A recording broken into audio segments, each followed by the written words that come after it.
One Piece is not One Piece without the Straw Hat Pirates.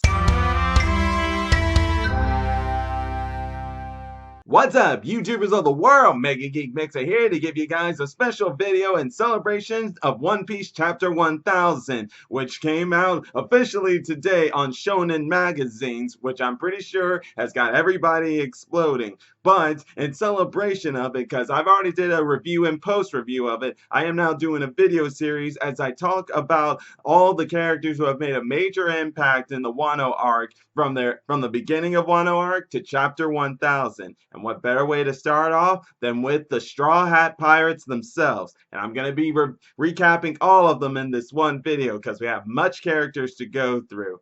Starting off with the main character himself, we have Monkey D. Luffy, who has ran into two people who have made a major impact on him since the Wano arc. The first one being the first character we were ever introduced to in Wano, at least in the inhabitant of Wano, Otama, who along with another character who Luffy has met by the name of Yamato, each of them share a common thing in the fact that they met Ace when Ace visited Wano a long time ago. Now, for Otama, her relationship with Ace is the fact that she was training to be a great Kunoichi because she wanted to be ready for when Ace came back. Unfortunately, though, she never knew that Ace died, whereas Yamato, on the other hand, did know. And of course, Luffy did inform her, and he became friends with her, and it's because of his friendship with her and learning about how Wano is, he decided to make it his mission and fulfill a promise to Otama to make this country be better than what it was before. In other words, adding to his list of already with the Akazaya 9 samurai. While as with Yamato, her relationship with Ace has to do with the fact that she knows about Luffy thanks to Ace always going on about him, and in the fact that Yamato wants to go out on an adventure with Luffy, more, or better yet, out to sea with Luffy, because she's seeing herself as Kozuki Oden, and in the fact that she knows all about Luffy and his dream of wanting to be king of the pirates. And as y'all saw in Chapter 1000, it showed us why she's helping Luffy. She has great faith in him and believes in him on being king of the pirates because of the similarities that Roger had as well. And with that being said, though, we'll move on in also into the fact that Luffy has become a much stronger fighter. First off, he was already shown to be even stronger after his time in the Whole Cake Island arc during the beginning of Wano arc, when he mostly took on many opponents, such as many headliners of the Beast Pirates, by just one-shotting them or a few kicks or punches here. But when it came to Kaido, that's when he saw how much stronger he needed to get. Because just like always, emotions get to him that he decides to abandon the plan and just go all out. But as he saw, fighting Kaido was not going to be different. His normal attacks wouldn't work as they didn't at first, and he ended up getting captured and sent to Udon. It is there where he met up with a few people, such as Eustace Kid, a guy named Hyogoro. I hope I said that right. No, Haguro. Yeah, Haguro. My bad there, guys. And then it's during there that while he was in that prison that he decided to train himself, because he knew that he needed to strengthen himself both physically and hockey wise, because he realized that since Kaido has very tough scales with that dragon fruit, needed to improve his hockey to an advanced level of hockey. And lucky for him, Hyogoro knew the technique, which is in Wano called Riho, and eventually, Luffy found out that he has an even advanced level than what the Riho that Haguro was talking about. And that is in the fact that this hockey allows him to send his hockey into an object or an opponent within the inside and attack them from within, damage them from within. And it's also because of that move that he was able to free Yamato. And that is what got Yamato to join him to begin with. Then after which, when it came to them making it to Onigashima, that is where Luffy ended up getting into a brief scuffle with a few of the other pirates, some from the worst generation, some from the Beast Pirates, such as the Toby Ropo, aka the Flying Six, two of them being Ulti and Page One, along with some giants known as Numbers, until finally he made it up to the roof in chapter 1000, where he faced off with the two Yonkos, Kaido and Big Mom, along with four members of the worst generation, Zoro, Killer, Eustace, and Law. And in that famous moment he did himself, he'll surpass Kaido and become king of the pirates. Now moving into the next Straw Hat Pirate, we have Roronoa Zoro. And he has had the biggest character arc of all the Straw Hats after Luffy when it comes to the Wano arc. And why is that? First, like Luffy, he met a character who had a major impact on him with how he now has an even bigger purpose in this battle for the land of Wano. And that is in the fact that he met a guy by the name of Yasui, who was actually back in the past a daimyo during the time and had a major impact on people in the land of Wano, and even Zoro himself. And unfortunately, though, when Yasui died, making a sacrifice for the rebellion against Kaido and the shogun of Wano, Orochi, it is there that Zoro learned of a horrible truth about the citizens that Orochi did to them. And that was in the fact that he took away their ability to feel sadness, anger, and everything. No matter what the circumstances, they would laugh or smile. And then it was thanks to someone Zoro was with that he learned of why that was, and that was because of those artificial devil fruits known as the smiles. And don't worry, we'll get into those in another video. But when he learned about the truth and the fact that Orochi did that so he wouldn't have to see the misery of people, the poor people in land of Wano, it infuriated Zoro to the point he made it his new mission, not just to continue helping the Akazaya 9 in their mission to free Wano, but to personally defeat Orochi himself, for not because of just for the friendship of Yasui, but for what he did to those people. And unfortunately, though, he didn't get that chance. So that was taken by someone else. And don't worry, we'll get to that one in another video soon, too.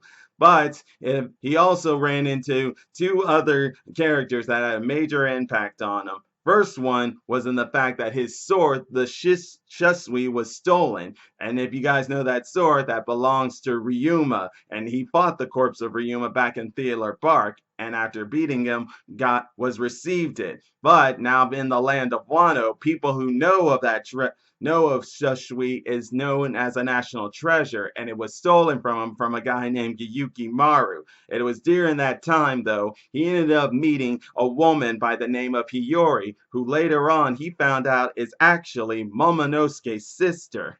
And once learning that, he also was spending time with her, and it was her who told Zoro of what Orochi did. And later on, though, she was with him when he tried to get his sword back, that she learned it was Shisui and asked Zoro to return it to the land of Wano. At first he refused, but with Hiyori having gained trust in Zoro after everything Zoro's done for her, decided he would allow him to have a sword that was bequeathed to her by her father. That was Kozuki Oden, and the sword's name is Enma. And it is because of that sword, Enma, that Zoro has now become an even much stronger fighter than he was before. Bear in mind, I don't think we've still seen the full potential of Zoro's training during his time from the time skip. But either way, the fact that he's much stronger with that sword now makes a whole different story. Why? Because this sword, Enma, is unlike any other sword, and the fact that the wielder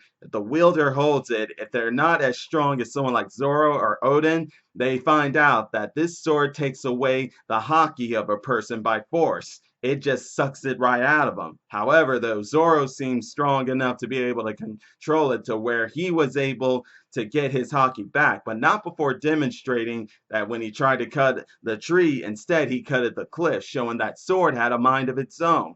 But with training, Zoro seems to have mastered it, and while we haven't seen the full potential of how strong he's gotten ever since then, we did see during Onigashima that he is just as much of a badass as he always is. As at first he was holding back a lot until it got to the point that when a virus was spreading, and at first he was still holding back, that he got tired of it, that he ended up defeating the guy who had the antibody, and then went on off to face Kaido. Now, and that's where it led into chapter 1000, where he's up there with Luffy, Law, Kid, and Killer to prepare to face those two Yonko. So let's be ready, guys, for when we get to see how strong Zoro is with that sword Enma. No doubt he is going to be be much stronger, because we also learned he can make Enma become a black bladed sword, a permanent black bladed sword, which is hopeful for us to see going into post chapter 1000.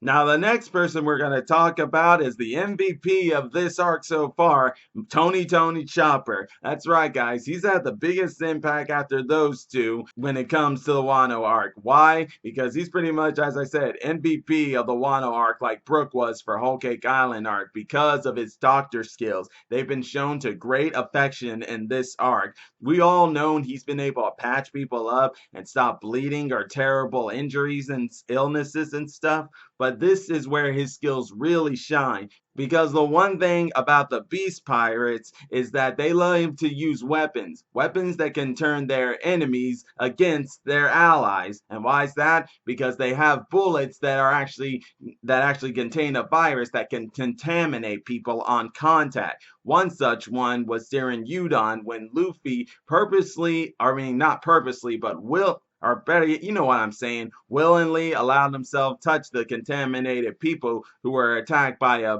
virus called the mommy plague bullets, and he intentionally got himself touched and infected by it, and would have died had it not been for Chopper working on an antibiotic that ended up using it to cure Luffy. Yes, guys, Luffy would have been dead had not Chopper had been there in Udon and shown how his skills as a doctor was able to find an antibody to this cure in such a short amount of time. But then came his two next MVP moments of the Wano arc. First off, with another plague bullet, this time called Ice Oni, and this was during Onigashima, when Queen, one of the all-stars of the Beast Pirates, used the bullets on them, and this time they would turn into ice. If you were touched, you would also turn into ice. Unfortunately, Chopper was also infected too.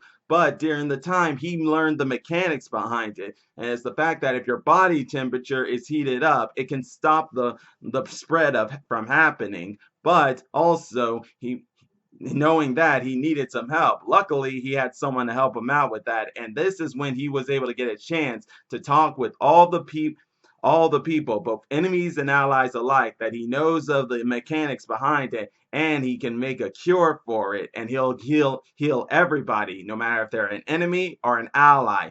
Beautiful moment by Chopper. No doubt this may come back to help the Straw Hats in a way where their army is more advanced, because this I see happening makes me think some of the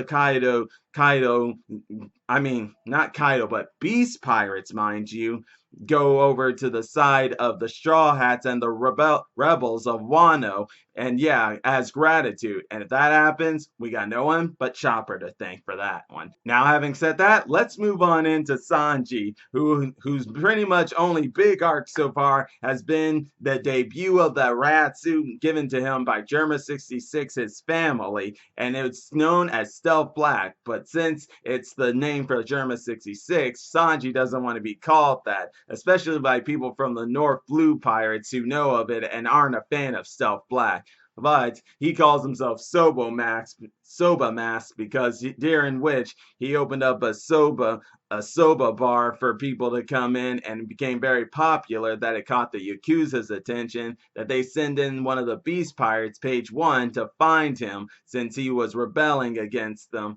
This caused him to appear and use the suit and decide to be called Soba Mask. I know, crazy name for it, but it makes sense in a way. But it still doesn't change the power of the suit. It makes Sanji much more faster thanks to the devices that allow him to go up in the air and be more faster, but it also accelerates the power of his kicks. But most of all, this suit has the power to camouflage, make him seem invisible. And you guys already know that when Sanji found that out, you already knew for a minute, being the pervert that he is, used it to spy on women in the bathhouse, and he did. And then, of course, he's also been wanting to rub it in Zoro's face that his bounty's now higher than Zoro's. But he still gets a loss from Zoro when it comes to Zoro being friends with Hiyori, and that just makes Sanji so jealous. But for now, though, with where we last saw him, his weakness for women has now made him be captured by one of the Tobi Roppo, That being Black Maria. And yeah, aka the Flying Six. I forgot to mention that part again, but I'm sure y'all know it. Either way, though, he's in a room filled with women and he's not attacking them, so one's got to wonder how's he going to get out of this mess. Well, I guess we'll find out eventually. Now we're going to go ahead and move on into everyone else. Unfortunately, though, they haven't had too much of a big impact on this arc so far, but I'm sure their times will come eventually.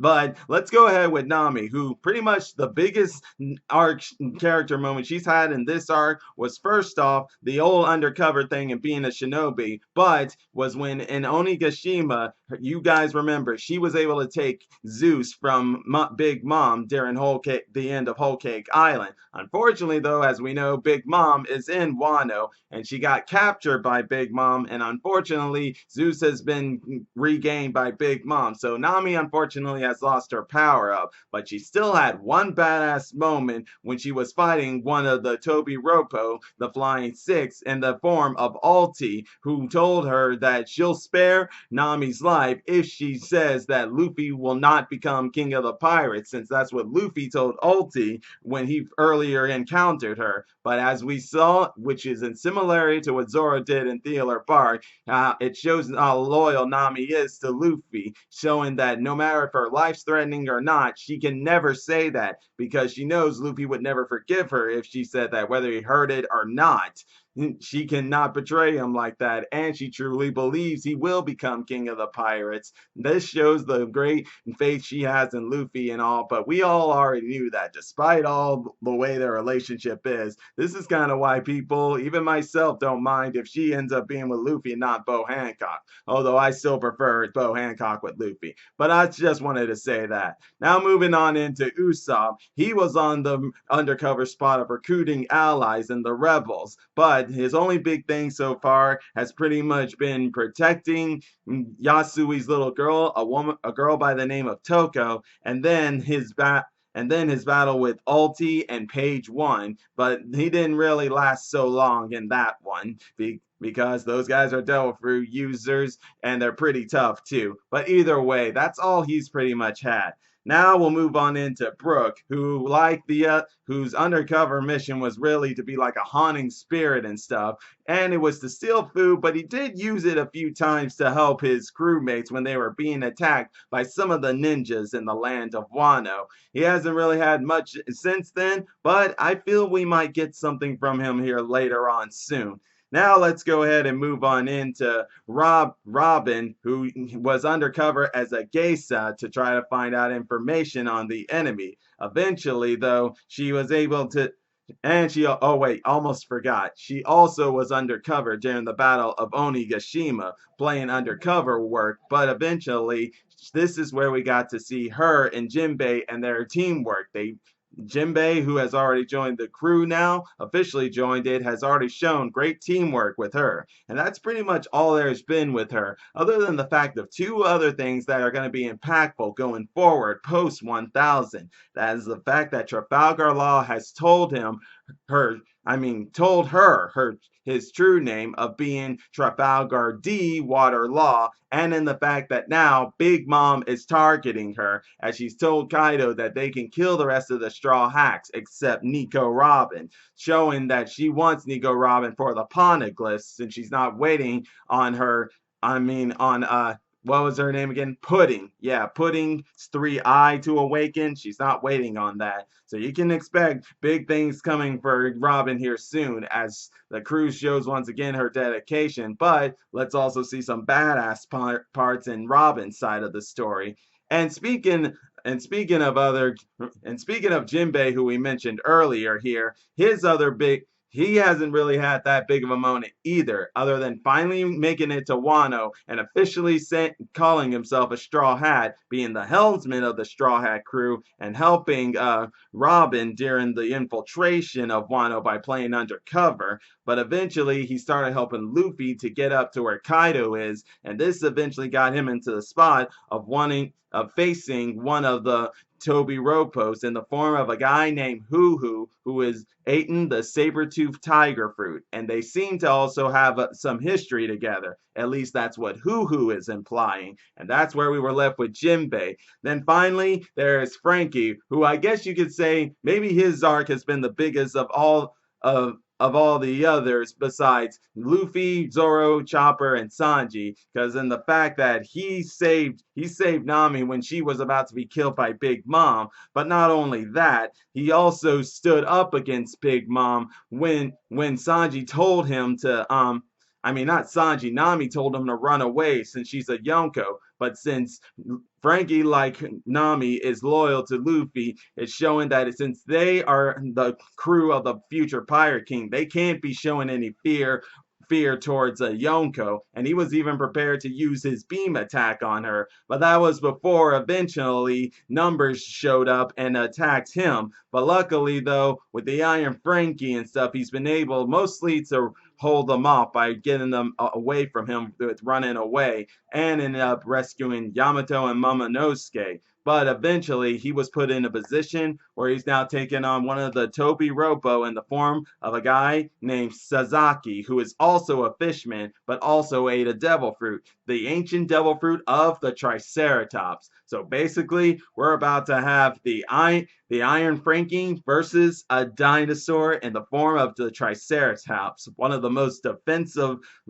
dinosaurs there were back in those times. So this should probably be interesting. But that's all for today, guys. That is the recap of all of the Straw Hat Pirates during the beginning of the Land of Wano to the present time of the Chapter 1000. And yeah, they've all each gone through some pretty interesting things. Some more smaller and some more bigger than others. But it's still nevertheless always great with the Straw Hats. And I can't wait to see where their character moments go coming in post Chapter 1000. And until then, guys, my name is MegaGeekMixer, and if you're enjoying my videos, all you gotta do is click that like button, subscribe to the channel, hit the bell icon to be notified when I make more videos, and until then, MegaGeekMixer is signing out. Bye!